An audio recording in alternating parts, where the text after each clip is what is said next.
You are now watching The Meech. Nintendo's 2023 has presented me with quite a problem. Perhaps it's their prehistoric online service, or MC Horus haunting my nightmares. But no! Nintendo's biggest problem in 2023 is that their games, and almost everything for that matter, have been too dang good. Like, ridiculously good. Let's take a revisit to Nintendo's 2022. It started off with a sequel I've clamored for over a decade, only for that sequel to end up being one of the worst games Nintendo has ever released. Nintendo Switch Sports was an absolute embarrassment. It launched woefully unfinished, lacking leg strap support for soccer, and we had to wait a whopping 7 months for golf. You think the wait for Super Mario Bros. Wonder is long? Well, that is only 4 months since the reveal. We had to wait nearly twice that amount for golf. And its gameplay was just oversimplified and not intuitive at all.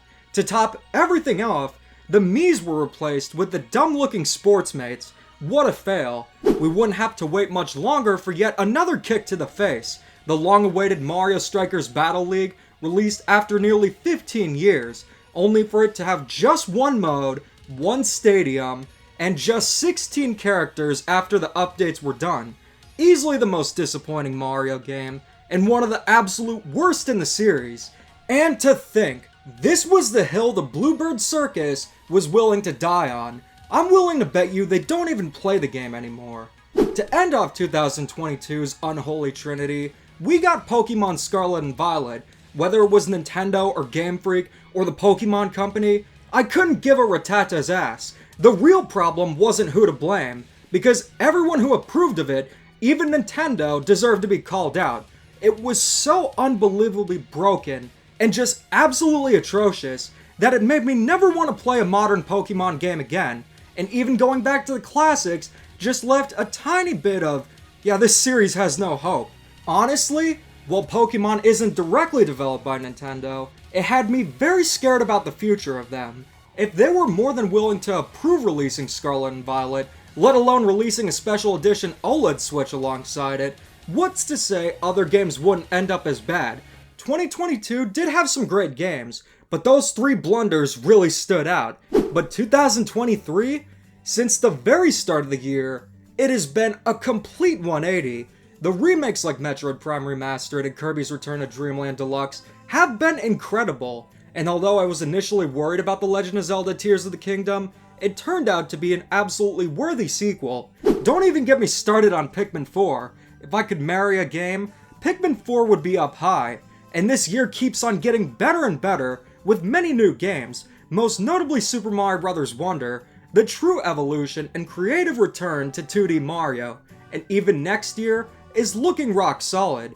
This has been a near perfect year for Nintendo, but as Hannah Montana says, nobody's perfect. Nintendo has put out a few questionable games in 2023. The Pokemon Scarlet and Violet DLC is hot garbage, and Detective Pikachu Returns does not look promising. But it's Pokemon. That's like staring into a toilet, and what? Being surprised when you see crap? I woulda never guessed. But for the first time in a very long time, Nintendo has announced one of those games. A game that appears to be what fans have been asking for, but attached with the ultimate Kong's Paw. What are Kong's Paw games? Games like Animal Crossing Amiibo Festival, Metroid Prime Federation Force, and Paper Mario Color Splash are games that are technically new entries in their respective series, but are exactly what fans did not want. Sometimes the games are perfectly fine, just released and announced at the worst possible time, but others, they aren't what fans wanted, and they're bad. Especially Paper Mario Color Splash. But if there's one thing I'll be more than happy to praise Nintendo for in the Switch era, it's understanding what fans want and listening to feedback, which is why I found the announcement of F-Zero 99 to be kinda surprising, and not in a good way. To say it's been a long time since the last F-Zero game would be an understatement. The last game was F-Zero Climax in 2004, and it only released in Japan.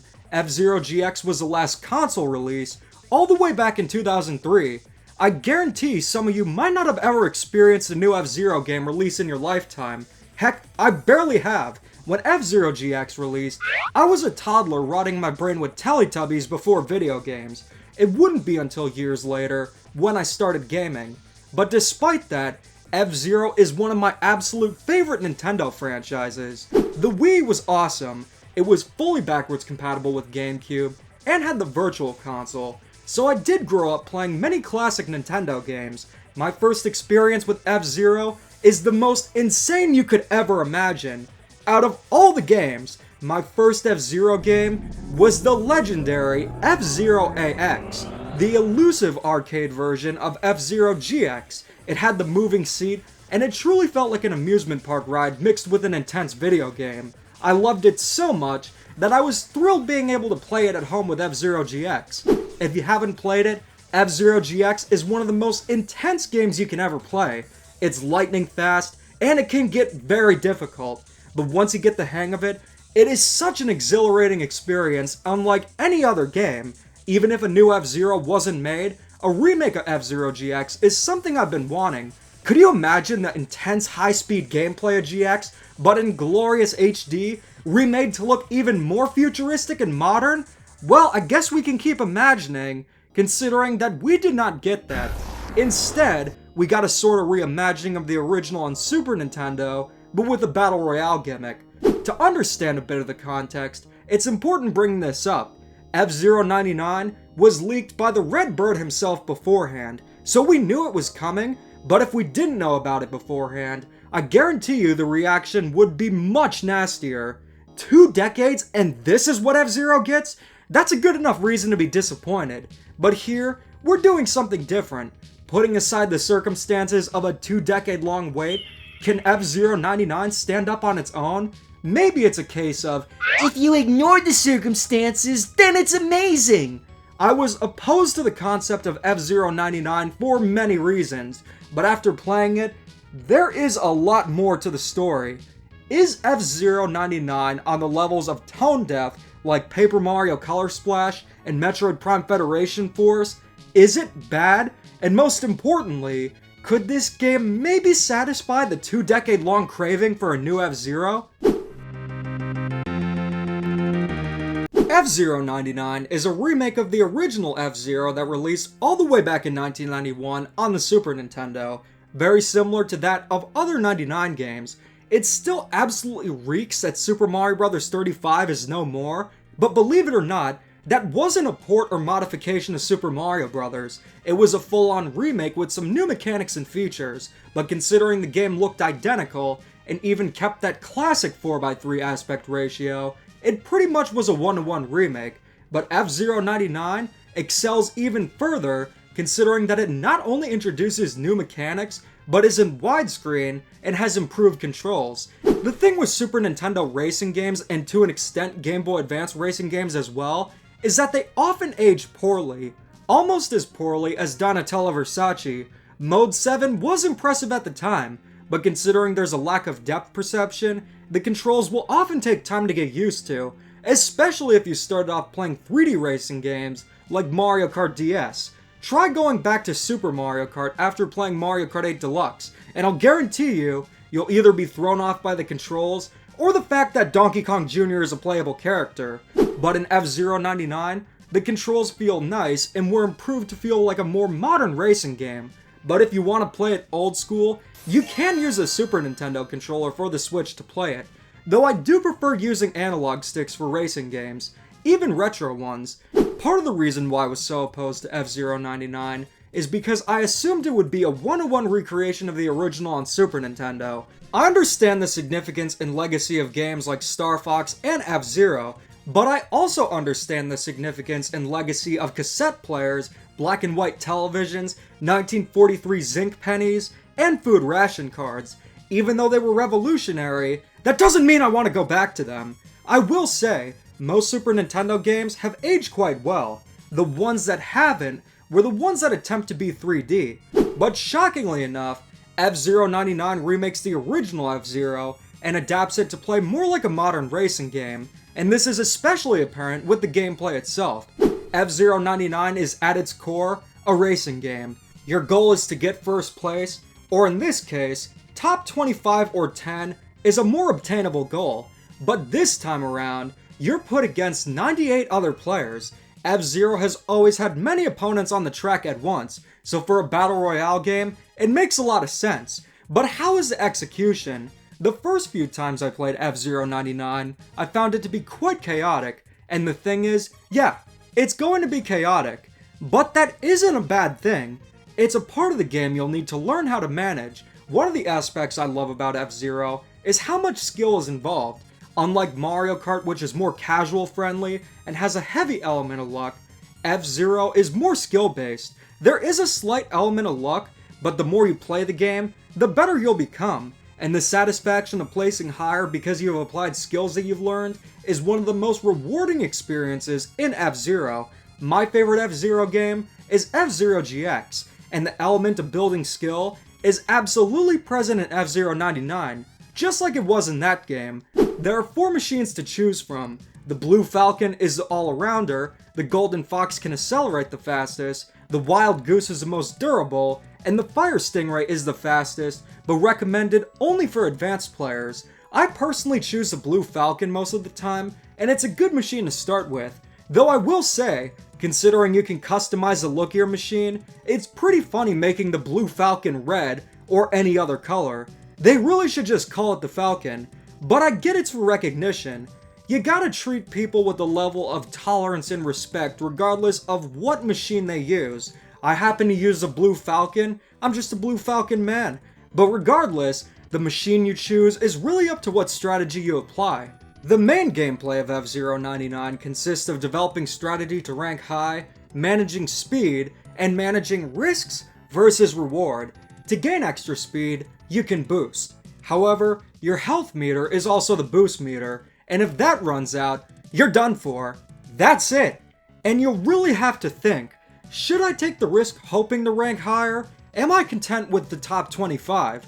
As I mentioned before, the controls are greatly improved from the Super Nintendo original, but part of F-Zero is also knowing how to make sharp turns. You can use the L and R buttons to slide left or right, and it's useful for making turns, but you might just want to hit the brakes a bit just to make smoother turns. Don't be afraid to slow down, because sometimes it's required. New to F-Zero 99 is the ability to spin for temporary invincibility, and having the ability to fully recharge after knocking out opponents. By knocking out a smoking machine, you'll get rewarded and get your boost meter fully restored.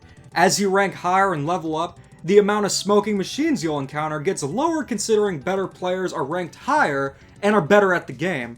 So it's rare to encounter them as you progress, but when the opportunity arises, it's incredibly satisfying to pull off. But perhaps the biggest new addition is having a second meter that can allow you to drive on the Skyway. By hitting the gold machine and collecting the gold orbs, you have a chance to race above opponents. This is where you can literally bypass sharp turns and potentially zoom past the competition. I find it best to super boost right before encountering sharp turns, but you might want to use it right away considering you can fill up the super meter again. When I started playing F-Zero 99, I wasn't very good, but the more I play it, the more skilled I become, and the motivation to get first place gets exponentially higher. It is very challenging to do, but the fact of the matter is, your skill matters greatly. This is why F-Zero GX is one of the most satisfying games to play, and I'm so glad that element is also a major part of F-Zero 99, even though the main selling point is the Battle Royale gimmick. Racing with 99 other players might seem to be chaotic, but it's something you're going to learn how to deal with, and that's part of the fun.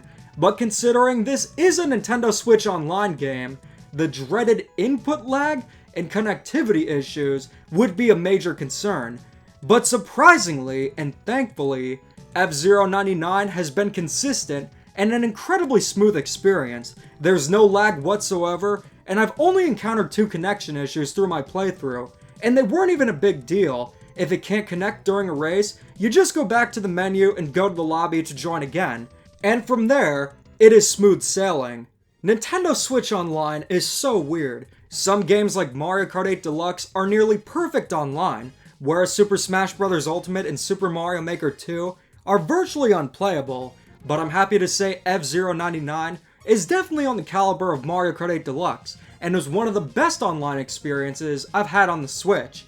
So far, I'm very surprised. What I assume would be a one-to-one remake of the Super Nintendo game, with a Battle Royale gimmick just thrown in, turned out to be a much more refined experience. You can really tell the developers cared about adapting the game for the 99 concept, and because of that, it's one of the best 99 games, the absolute best out of them actually, but it feels different from the original F-Zero in an excellent way. It almost feels like a true new F-Zero game, but there is an aspect that prevents it from feeling completely new. There has been a ton of praise when it comes to the presentation of F-Zero 99, and I know this might be an unpopular opinion, but I don't care. I say it how it is. I don't think using the original F-Zero look was a great idea. For what it is, it looks nice. And it does remove some of the flaws of Mode 7 games, but the game visually looks kinda empty. There's not much in the background, and I feel that they could still use a pixel style, but something a bit more detailed. I think a 32-bit look like the Game Boy Advance F-Zero games would have been much nicer and more interesting. But here's the thing, I'm just not a fan of the pixel art style that much. It was cool for games like Shovel Knight, but it's been so overdone now that it's virtually meaningless. It would be nice if the game was in 3D like F-Zero GX, but for what it is, it just looks okay. Definitely could have had some more futuristic atmosphere and detail. Music, on the other hand, is exactly what you'd expect. It's carried over from the original, and it's as great as ever. Again, I do prefer the presentation of a 3D game like F-Zero GX, and that includes the music from that game. But for what F-Zero 99 is, the presentation is good. Sound design is also quite good. Though I did notice a sound effect before a race is something I recognize from a few games I used to play on my iPod Touch. Likely a stock sound effect, but it was a neat throwback, though it was definitely not intentional. Really, the gameplay is the strongest aspect. Considering how modern it feels, I would have liked to see that level of detail also applied to the presentation, even if it retained the pixel style. I also wish there were more captains. Sure, you can only see the machines in a race, but the wide cast of interesting pilots is always a highlight in F-Zero. How cool would it be to have Biorex and the Big Fang? Biorex, I hope to see you playable again. But today is not the day. The thing is, F-Zero 99 is a live service game, so content will likely be added. Hopefully Biorex, but as of now, how does the game's content stand? The main F-Zero 99 mode is the signature F-Zero 99. This is where you'll race in a single match and attempt to rank first. But it's not the only mode. By leveling up, you can earn tickets to participate in other events. There are the team battles, which put players on two teams, Team Cosmo and Team Wanda to be specific. You'll want to rank high here as well, but mostly to benefit your team. Personally, I prefer the standard racing, but it's cool to have team battles present, and when your opponents get knocked out by team members, you also get a slight boost. So what's gonna work here? None other than teamwork. There's also the Mini Pre, which has 3 tracks you'll need to tackle, but this time around, players ranked low will be disqualified, so you're going to have to get really good at the game to prepare yourself for the star attraction, the Grand Prix. You can also play some of the most challenging tracks beforehand to prepare for it, and there's also a practice mode which will help with track memorization greatly. The Grand Prix consists of 5 tracks, and the rules are the same of that as the Mini Prix. There's just more to it. I've yet to win a Grand Prix, but I'm getting closer to it. You know what modern games usually lack? Unlockables, but F-Zero 99 has many. Most are cosmetic, new colors for your machine, decals, and badges for your pilot ID. Although they don't impact the gameplay, they're fun and rewarding to collect, and it gives you a sense of progression. When unlockables are removed, a feeling of progression is also removed. But F-Zero 99 rewards players who are skilled with a higher ranking and some neat bonuses, and more tickets to participate in the other events. Unfortunately, there is a problem with the other modes. They aren't selectable as different modes. They are timed to being time events, and only one of them appears at one time. You can't play team battles if the Mini Prix is going on, or vice versa, and this is especially apparent with the Grand Prix. They're only available every 2 hours, although during the weekends, they'll be more frequent, appearing every 30 minutes. Am I really going to stay up until 2 a.m. to play the Grand Prix? Of course I am, but I'm a freak of nature who doesn't sleep anyway. However, most aren't. I'm assuming timed events are a thing to keep players engaged, but the fact of the matter is, you know what keeps players actually engaged? Engaging gameplay. And the thing is, F-Zero 99 has excellent and engaging gameplay, so why not just have all the modes present at any time? It's not too big of a deal since they rotate fairly quickly, but still, it's not something I'm a fan of. So far I've established F-Zero 99 has shockingly excellent gameplay, a decent presentation, albeit underwhelming, and a good amount of content. I just wish the other modes weren't locked to time events. So what's the verdict? I initially expected to despise the idea and concept of F-Zero 99. It's been 20 years and all we get is a Switch Online 99 game? Come on, really? But surprisingly enough, F-Zero 99 proved to be better than I ever could have expected, and I've been really enjoying the game. It's challenging, it's rewarding, and it's a game you'll want to keep playing again and again, because when you build skill, you'll see the results in action. There are a few things more I'd like to address.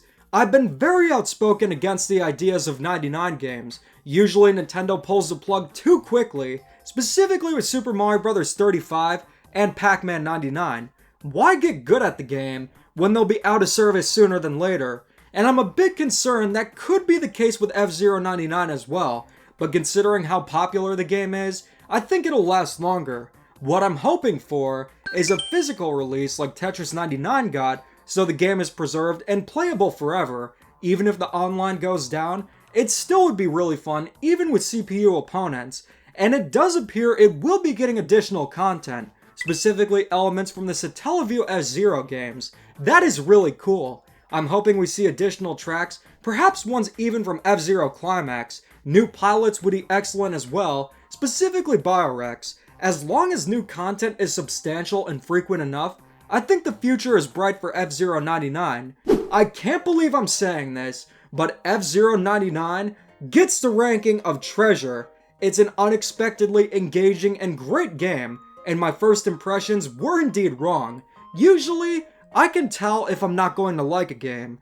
All tell. With Pokemon Scarlet and Violet, I knew they'd be awful the second they were announced. I couldn't have imagined the horrible performance though. I don't think anyone could have. But I haven't felt this way since Paper Mario the Origami King.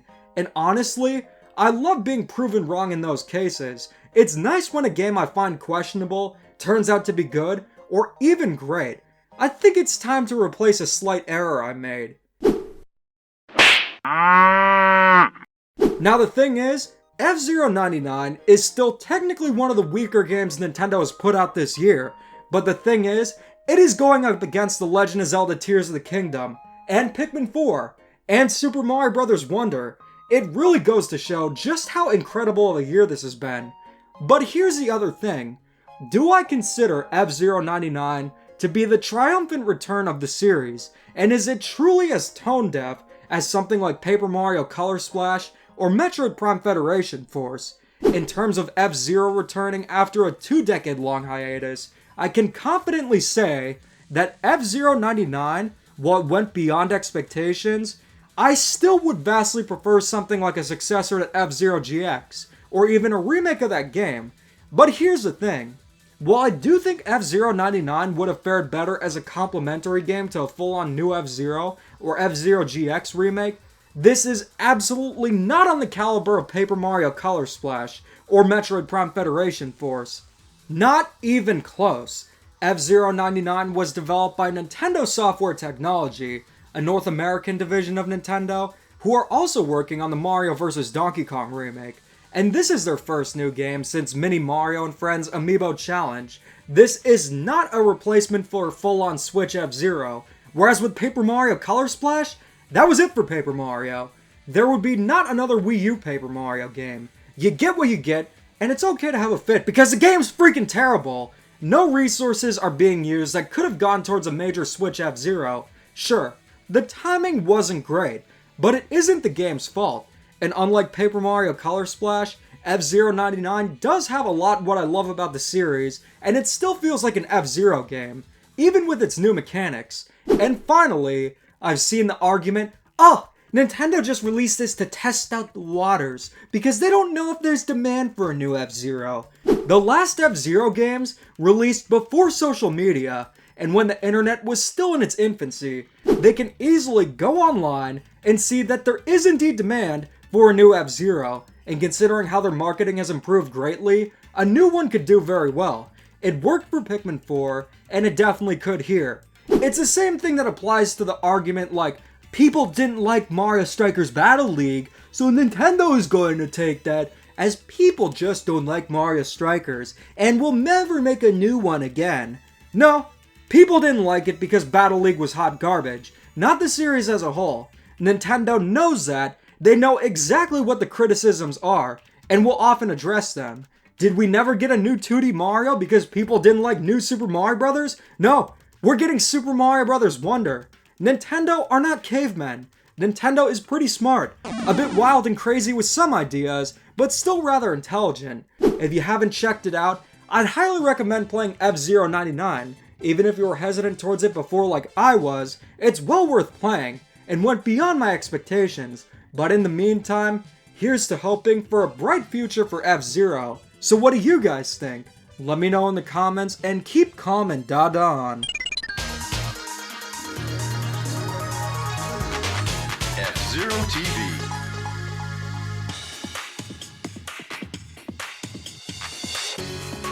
From the special F-Zero GP venue, we're broadcasting an interview with the Grand Prix champion.